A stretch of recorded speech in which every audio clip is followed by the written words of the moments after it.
अच्छा यार, मैं एक सवाल पूछता हूँ। जी। आप लोगों ने ऑनेस्टली जवाब देना है। टीचर्स देखो सारे अच्छे होते हैं। आप पढ़ते हो और हमें ये भी सिखाया जाता है उस्ताद की इज्जत करो। लेकिन कुछ ऐसे सब्जेक्ट्स हैं जिस पे मेरा एक स्टांस है कि वो स्पेशलिटी सब्जेक्ट्स हैं और उसको उस स्पेशलिटी के बंदे को पढ़ाना चाहिए। राइट। मिसाल के तौर पर एक सब्जेक्ट है, मैं बाकी की बात नहीं करता क्योंकि वो शायद मेरी स्पेशलिटी नहीं है। फॉरेंसिक फार्मेसी का सब्जेक्ट है। उन बच्चों को पढ़ना नहीं आता वो सब्जेक्ट। कानून है, कानून इतना इंटरेस्टिंग होता है और लोग समझते हैं कि कितना ड्राई सब्जेक्ट है और उनके ऊपर से गुजर जाता है। बिल्कुल ऐसा ही है। उनको समझ नहीं आता। जब मार्केट में आते हैं तो उनको पता नहीं चलता कि ये लॉ अप्लाई कैसे हुआ, कहाँ पे हुआ। तो पहले आप मुझे एक राय दो अपनी कि आप इस बारे में क्या कहते, तो फिर मैं इसके ऊपर फर्दर बात करता हूँ। लाइक भाई बड़ी मुश्किल होती है पढ़ते हुए ना, चीज़ों को समझते हुए पढ़ते हुए, क्योंकि एक नई चीज़ देखने को मिल रही है। बाकी सब्जेक्ट्स तो हम रिलेट कर लेते हैं क्योंकि बाकियों का तरीका वैसे ही सेम होता है जैसे हम पहले पढ़ रहे होते हैं। लेकिन अब ये एक न्यू सब्जेक्ट है, लॉ के अकॉर्डिंग है सारी, जिसमें बातें हैं, कानून साजी है जो भी ड्रग के अकॉर्डिंग होती है। तो वो जब हम पढ़ते हैं तो वो बिल्कुल ही हमारे सिरों के ऊपर से गुजर जाती है, उसमें समझ बिल्कुल भी नहीं लगती है। आपको बेसिक तो समझ आ जाती है ना कि ये कानून है, तो ये इसमें ये क्या कह रहा है और ये सजाएं क्या, ये क्या है, ये समझ आ जाती है। लेकिन उसकी एप्लीकेशन की प्रैक्टिकल एग्जांपल्स या प्रैक्टिकल केस सिनेरियोज आपको नहीं बताए जाते। ऐसा ही। ये कह दिया जाता है कि इसको ये करेगा तो जुर्माना हो जाएगा।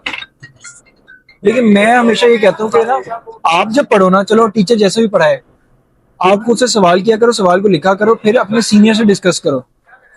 जैसे रेगुलेटरी का सब्जेक्ट है, रेगुलेटरी के को सीनियर से डिस्कस करो।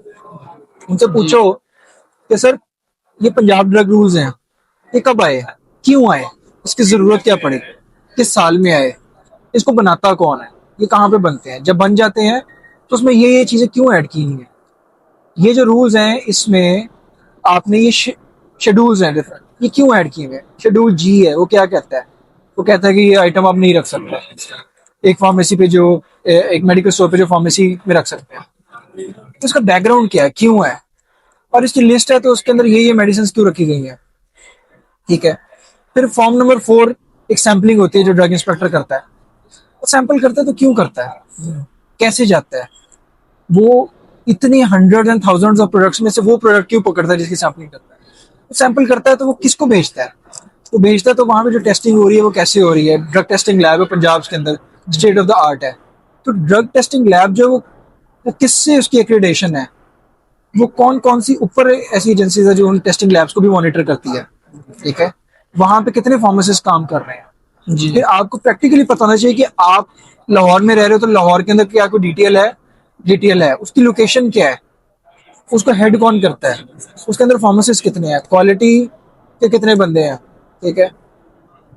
आप जब ये प्रैक्टिकल चीजें पता होगी ना, आपको पता हो डायरेक्टर और ड्रग कंट्रोल कहाँ पे है, उसको चीफ ड्रग कंट्रोलर पंजाब वहां पे बैठ रहे हैं, डीजी है ड्रग कंट्रोल वहां पे बैठ रहे हैं, ड्रग इंस्पेक्टर्स हैं हर तहसील लेवल के ऊपर, हॉस्पिटल हैं तो कितने हैं, टीएचक्यू में क्या फर्क है, डीएचक्यू में क्या फर्क है, वहां पे भी क्या मेडिसिन आती है। अगर बाहर सैंपलिंग होती है तो अगर वहां पे सैंपल हो जाए, प्रोडक्ट खराब निकले तो क्या होगा।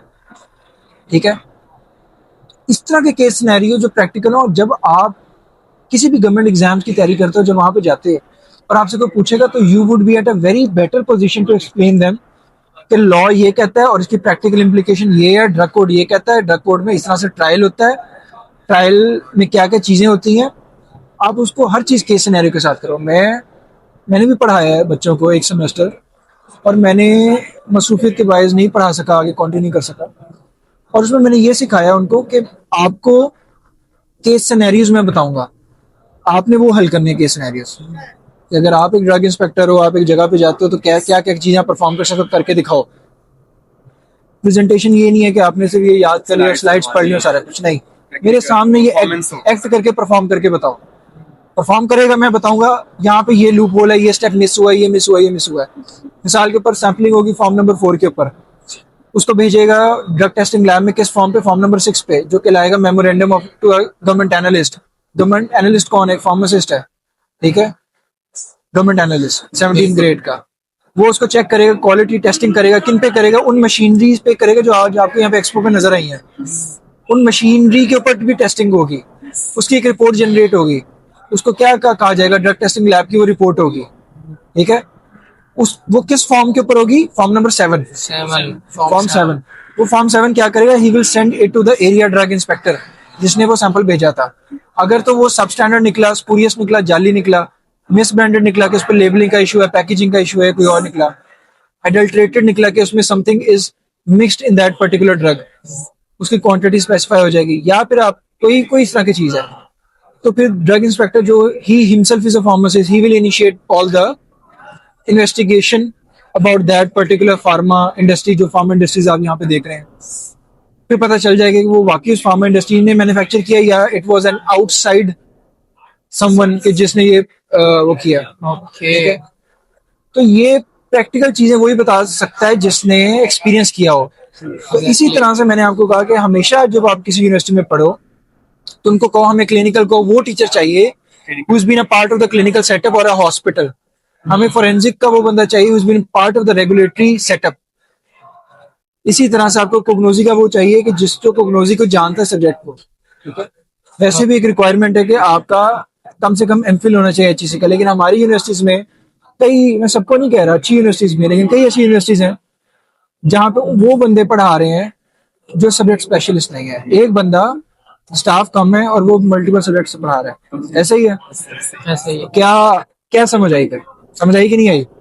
तो भी इस इम्प्लीमेंट कैसे किया जाए यूनिवर्सिटी के वो क्लिनिकल क्या जो प्रैक्टिकल कर रहे हैं हॉस्पिटल उससे कॉम्प्लीमेंट कर रहे हैं जो फोरेंसिक वाले वो यहाँ पर आए आप लोगों की यूनिवर्सिटीज आप लोगों से पैसे लेती हैं? देती हैं।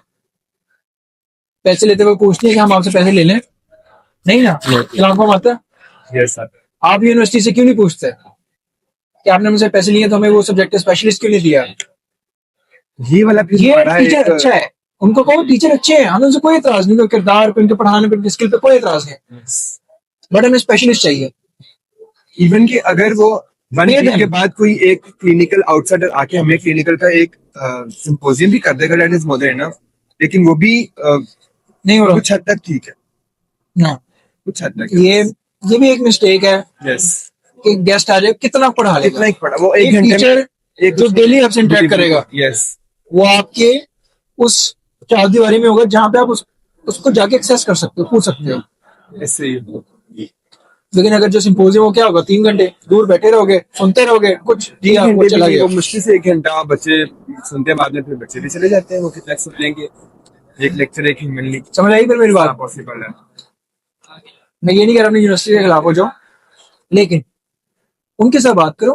तो क्या ये चीजें हमारे पास इम्प्लीमेंट हैं जो हमारी जो कई जगह पे हैं, अच्छी यूनिवर्सिटी जो कर रही है, अच्छी पास- यूनिवर्सिटीज के पास टीचर्स हैं। हायरिंग एरिया उसमें भी तो कुछ होती ना आपके रिक्वायरमेंट्स है कि जी वो यहाँ पर हॉस्पिटल में होगा तो क्लिनिकल पढ़ाएगा, हॉस्पिटल वाला बंदा होगा तो हॉस्पिटल फार्मेसी पढ़ाएगा, इंडस्ट्री वाला होगा तो इंडस्ट्री पढ़ाएगा। जब बच्चे ये कहें कि हम स्लाइड्स पढ़ेंगे और हमें बस पूरे नंबर दे दो और अगले सेमेस्टर में चले ना, बच्चे ये पॉइंट उठाते हैं कि हमें टीचर ही चाहिए, हमने सीखने काबिल बनना है, और ना टीचर भी सिखाता है। ना यूनिवर्सिटी जो होती है वो बॉदर करते हैं। Yes. आप कहोगे तो वो करेंगे ना। यूनिवर्सिटी से तभी इख्तिलाफ करना है जब आप कहो और वो ना करें। ना अभी आपकी यूनिवर्सिटी को खराब नहीं है, हम गलत, सवाल नहीं करते ना।